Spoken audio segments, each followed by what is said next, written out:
bakit nga ba ang mga katulad nila ay umiiyak sa tuwing binabautismuhan sa tubig? Mayroong isang katotohanan kung bakit nagiging emotional ang isang tao sa tuwing ito ay binabautismuhan sa tubig. This is me, Sangkay Janjan. Huwag niyo pong kalilimutan na i-subscribe ang ating channel, i-click ang bell at i-click ang all. Sa mga nanonood sa Facebook, huwag niyo pong kalilimutan na i-follow ang ating Facebook page para sa mas marami pang video.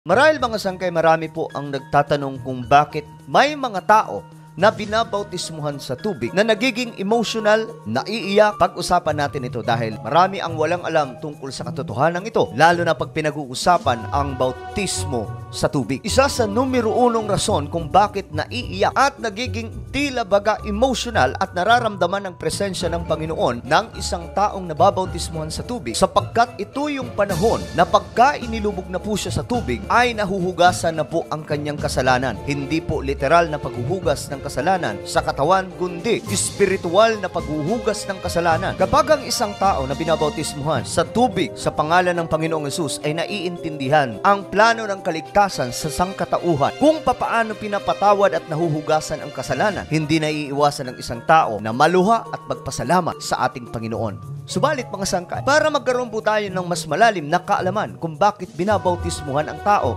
sa tubig, ay eto po ang rason. Ang tao po kasi ay may namanang kasalanan kay Adan at Eva. Nung nilikha ang tao ng Diyos at inilagay sa Garden of Eden, ang plano sana ng ating Panginoon ay dumaming ang tao ng walang kasalanan at perpekto. Ngunit mga sangkay, nung pinasok ito ng isang fallen angel, walang iba kundi itong si Satan Lucifer, dito nag-umpisa ang kasalanan ng tao na hanggang sa ngayon mga sangkay, ang depekto ng buong mundo na dulot ng ginawa ni Adan at Eva ay nagpapatuloy. Kung kaya't mga sangkay, mula nang ipanganak pa lang po ang isang tao ay may binhi na po siya ng kasalanan mula kay Adan at Eva. Ayon nga po sa Psalms chapter 51, "Behold, I was brought forth in iniquity, and in sin did my mother conceive me." So dito mga sangkay, naiintindihan ni King David na mula nung ipinanganak si Haring David, sinasabi na po niya dito na mayroon na po siya binhi ng kasalanan na namana po natin mula kay Adan at Eva. At ito po ang hindi alam ng marami sa tao. Maraming tao alam ang ating Panginoon, subalit wala po silang alam na wala na po silang connection sa ating Panginoon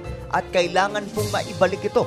Dahil ang original na pagkalikha ng Diyos sa tao, mayroong koneksyon sa ating Panginoon. May personal na relasyon. Subalit, nung nagkasala ang tao, mga sangkay, naputol ang lahat ng ito. Iyon ang dahilan, mga sangkay, na kinailangan po ni Kristo magkatawang tao para iligtas ang bawat isa sa atin at mabalik ang kakayahan ng isang tao na magkaroon ng personal relationship sa kanyang tagapaglikha. Ayon nga po sa Romans chapter 3 verse 23, "For all have sinned and come short of the glory of God." Lahat daw po ng tao, mga sangkay, ay talaga makasalanan o nagkasala at hindi nangagkaabot sa kaluwalhatian ng ating Panginoon. Ito po kasi ang naging bunga nung gumawa ng kasalanan, paglabag sa kalooban ng Diyos, si Eva at Adan. 1 John chapter 3 verse 4, "Ang bawat nagkakasala ay lumalabag sa kautusan ng Diyos, sapagkat ang kasalanan ay paglabag sa kautusan." Ang taong nilikha ng ating Panginoong Diyos ay nagrebelde ng paulit-ulit. Bawat henerasyon na dumadaan, kung babasahin po natin ang Biblia sa Old Testament, paulit-ulit po ang tao na nagkasala at nagrebelde sa ating Panginoon. Hindi po sinusunod ng tao ang kalooban ng Diyos. Paulit-ulit din nagbigay ang Diyos ng kapamaraanan para maligtas ang tao. Subalit, paulit-ulit din ang tao na lumalangoy sa kasalanan. Tila baga naging nature na po ng isang tao na simula nung nagkasala si Adan at Eva, naging mapaghimagsik na po ito sa ating Panginoong Diyos. Na ayon nga po sa Deuteronomy, "Alalahanin mo, huwag mong kalimutan kung paanong minungkahi mo sa galit ang Panginoon mong Diyos sa ilang mula ng araw na kayo'y umalis sa lupain ng Ehipto hanggang sa kayo'y dumating sa dakong ito ay naging mapaghimagsik kayo laban sa Panginoon." Ang tinutukoy po dito, mga sangkay, ay walang iba kundi ang bayan ng Israel, ang bayang pinili ng Diyos na naging mapaghimagsik sa Diyos. Ipinakita na ng Panginoon ang lahat ng mga himala, lahat ng kagilagilalas na gawa ng ating Panginoong Diyos sa time nila. Subalit, naging masuwayin pa rin po sila sa ating Panginoon. Paulit-ulit po ito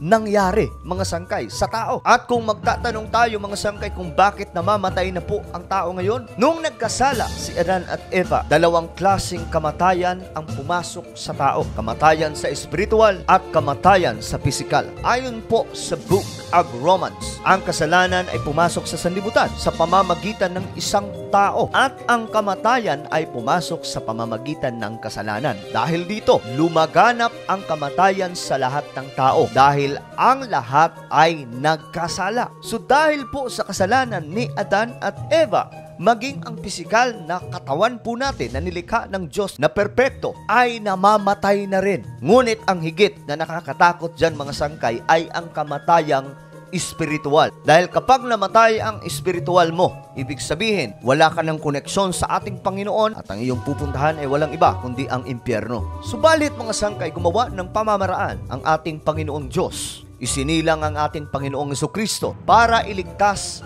ang Israel.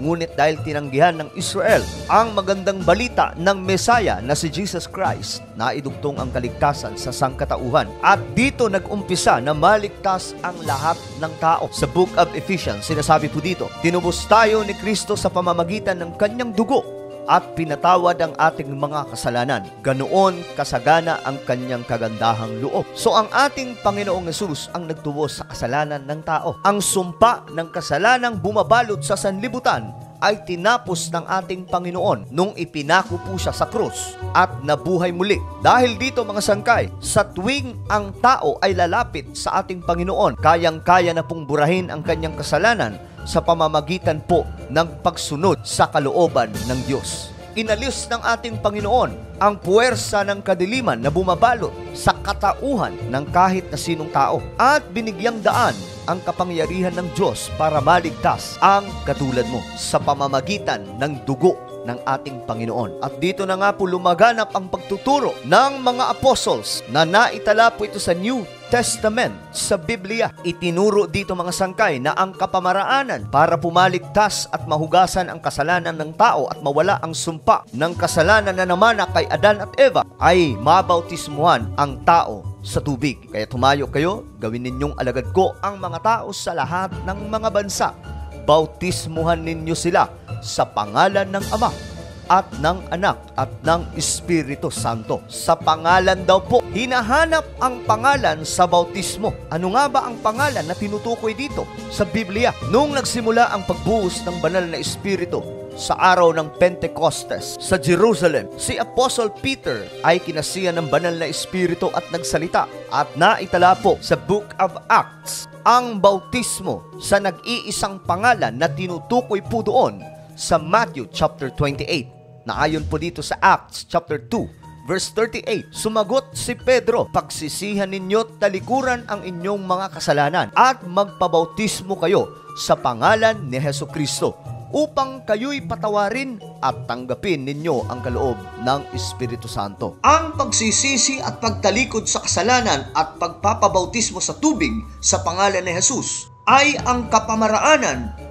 para mabura ang sumpa ng kasalanan na namana natin kay Adan at Eva. Ito ang proseso ng kaligtasan ng isang tao. Hindi po maliligtas ang isang tao sa pamamagitan ng kanyang mabubuting gawa o pagiging mabait niya. Maganda, mga sangkay, na maging mabait at maging mabuting tao. Subalit kailangan mo pa ring sundin ang nasusulat sa Biblia na hindi po ito alam ng nakararaming tao na sinasabi po sa Acts chapter 2 verse 38, kailangan magpabautismo ang lahat sa atin sa pangalan ni Jesucristo. Yan po ang tinutukoy na pangalan upang tayo daw ay patawarin sa ating mga kasalanan. Ang pagbabautismo, mga sangkay, ay isang kasangkapan para mawala ang binhi ng kasalanan o sumpa ng kasalanan na namana po natin kay Adan at Eva. Ito po yung rason, mga sangkay, kung bakit marami sa mga binabautismuhan sa pangalan ng ating Panginoon sa tubig ay umiiyak, nagiging emotional, at nararamdaman ang presensya ng ating Panginoon. Dahil sa oras na ikaw ay mabautismuhan, pinalaya ka na ng Diyos